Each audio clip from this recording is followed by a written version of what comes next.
Hello what's up दोस्तों, कैसे हैं आप सभी। एक बार फिर स्वागत करता हूं मैं आप सभी का आपके अपने चैनल में करियर भाई में। दोस्तों, बात आज हो रही है कि पोर्तुगाल की सिटीजनशिप चाहिए तो वो कैसे मिल सकती है, कौन से कंडीशंस यहाँ पर उन्होंने लगाए हैं और रीसेंट जो उनका रिफॉर्म हुआ है नेशनलिटी लॉज में, उसके बाद ये चीज़ें थोड़ी सी आसान कैसे हुई है, इसके बारे में हम चर्चा करेंगे। तो दोस्तों, सबसे पहले मैं बात कर लेता हूँ कि कौन से सिचुएशंस में यहाँ पर आपको ये सिटीजनशिप मिल सकती है।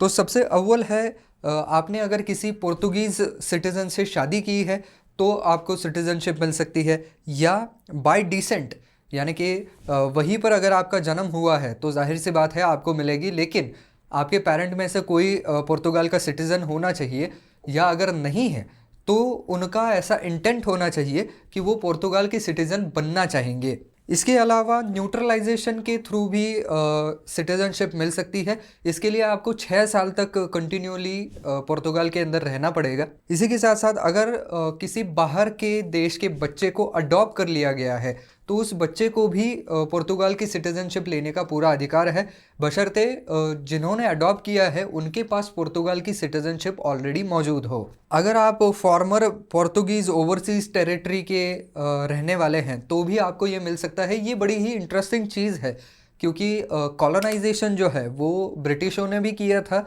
और पोर्तुगीज़ लोगों ने भी किया था, लेकिन पोर्तुगीज़ लोगों ने जहाँ जहाँ पर उनकी कॉलोनीज़ थी वहाँ के अगर कोई नेटिव लोग हैं जो कि जब पोर्तुगीज़ लोग वहाँ पर गए थे तब से वहाँ पर रह रहे हैं, तो ऐसे लोग बाद में पुर्तगाल की सिटीजनशिप क्लेम कर सकते हैं। ये नया लॉ उन्होंने लाया हुआ है, तो ये काफ़ी एक इंटरेस्टिंग चीज़ है। इसके अलावा जूस जो हैं, जो कि स्पेरिडिक जूस हैं, वो भी वहाँ पर सिटीजनशिप को अप्लाई कर सकते हैं पोर्तुगीज़ स्पेरिडिक सिटीजनशिप स्कीम के अंडर।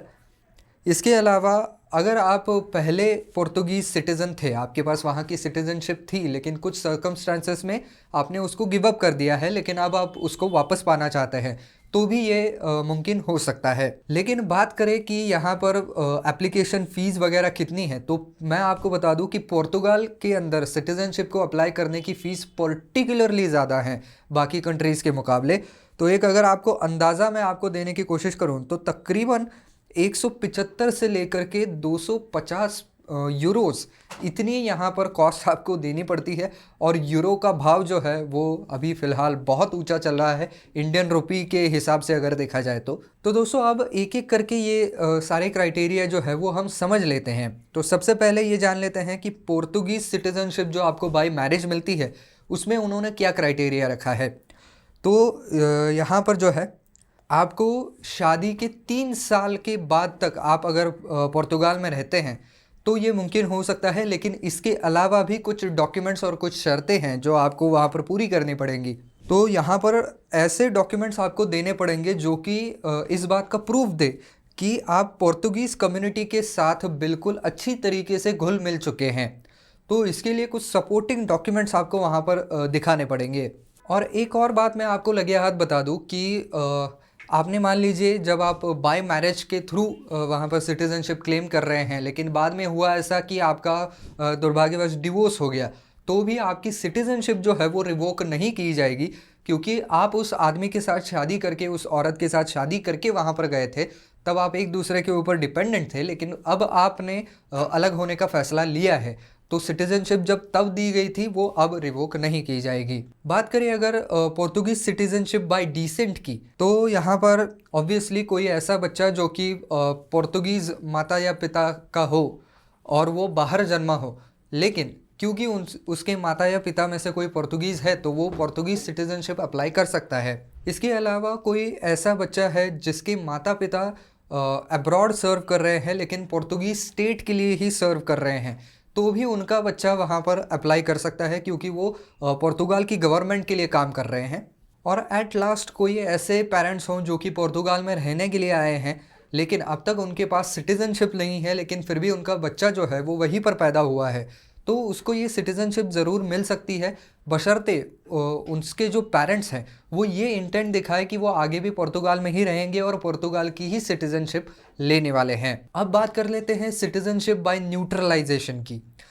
तो ये एक बहुत इम्पॉर्टेंट एस्पेक्ट है, क्योंकि मोस्ट ऑफ लोग जो है वो यहाँ पर थ्रू न्यूट्रलाइजेशन ही सिटीजनशिप पाते हैं, क्योंकि जाहिर सी बात है वो वहाँ पर काम के सिलसिले में जाते हैं और उनका कोई वहाँ पर होता है नहीं।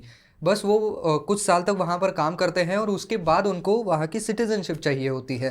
तो उसके लिए सबसे पहला जो है वो यहाँ पर क्राइटेरिया ये है कि पोर्तुगीज़ लैंग्वेज जो है उसका आपको पूरा पूरा नॉलेज होना चाहिए और ये सर्टिफाइड होना चाहिए। उसके लिए आपको एग्जामिनेशन भी देनी पड़ेगी और इसी के साथ साथ आपका पूरा क्रिमिनल रिकॉर्ड भी देखा जाएगा ऑब्वियसली। अगर आपको किसी ऐसे क्राइम में कन्विक्ट कर लिया गया है जिसकी सज़ा 3 साल से ज़्यादा का जेल सेंटेंस होती है, तो आपका जो एप्लीकेशन है वो सिरे से वहाँ पर रिजेक्ट कर दिया जाएगा। आपको उसको एक्सप्लेन करने का मौका नहीं मिलेगा, क्योंकि 3 साल से ज़्यादा की सज़ा जनरली उस क्राइम में होती है जो कि काफ़ी ज़्यादा गंभीर तरीके का गुनाह होता है।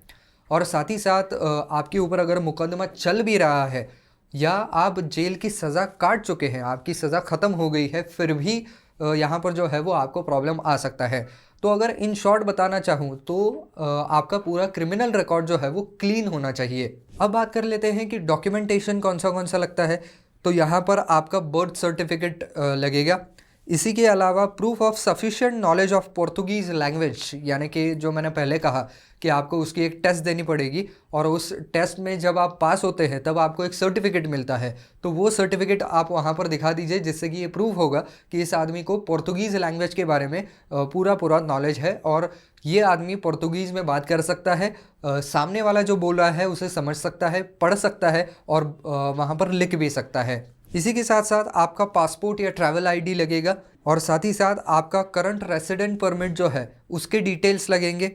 करंट रेसिडेंट आप कहाँ पर रह रहे हैं और list of countries previously resided in, यानी कि इसके पहले आप कौन से कंट्रीज़ में रहे हैं इसके बारे में भी आपको डिटेल्स देने पड़ेंगे। इसी के साथ साथ क्रिमिनल रिकॉर्ड सर्टिफिकेट भी ज़रूर मांगा जाएगा।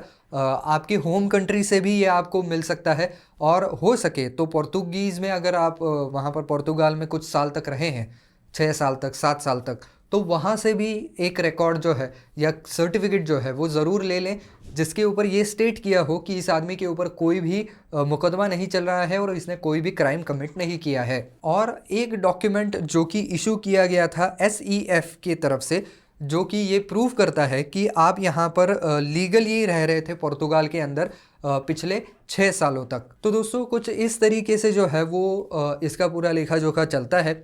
अब आपने एप्लीकेशन एक बार कर लिया, उसके बाद आपको इंतज़ार करने के अलावा कोई और चारा नहीं होता है। एक बार आपने एप्लीकेशन कर लिया, उसके बाद ये पूरा एप्लीकेशन जो है वो हर एक डिपार्टमेंट में जाता है, वहाँ पर उसकी छानबीन होती है और अगर कुछ एडिशनल डॉक्यूमेंट्स अगर उनको चाहिए तो वो भी आपसे मांगे जाते हैं, वो आप देंगे। उसके बाद उसका भी पूरा वेरिफिकेशन होगा, उसकी स्क्रूटनी होगी और उसके बाद अगर सब कुछ सही रहा तो फिर वो आपको पुर्तगाल जो है वो आपको सिटीज़नशिप दे देगा, पुर्तगीज़ सिटीज़नशिप। तो ये सारी पूरी प्रोसीजर होने में काफ़ी समय लगता है। तो इसकी वजह से जनरली जिनके पास परमानेंट रेसिडेंटशिप है ऐसे ही लोगों को वहाँ पर अप्लाई करने का मौका दिया जाता है, क्योंकि भले ही अगर आपका एप्लीकेशन फेल भी हो जाए, रिजेक्ट भी हो जाए, तो भी कोई आपको वहाँ से डायरेक्टली डिपोर्ट नहीं कर पाएगा। आप फिर भी वहाँ पर रह पाएंगे, वहाँ पर काम कर पाएंगे, वहाँ पर प्रॉपर्टी ले पाएंगे। तो दोस्तों ये है पूरा लेखा जोखा और बस आज के वीडियो में बस इतना ही। आई होप ये वीडियो आपको पसंद आया होगा, काम का लगा होगा। तो दोस्तों अगर वीडियो पसंद आया है तो वीडियो को लाइक ज़रूर कर दीजिए और ज़्यादा से ज़्यादा शेयर करने की भी ज़रूर कोशिश कीजिए।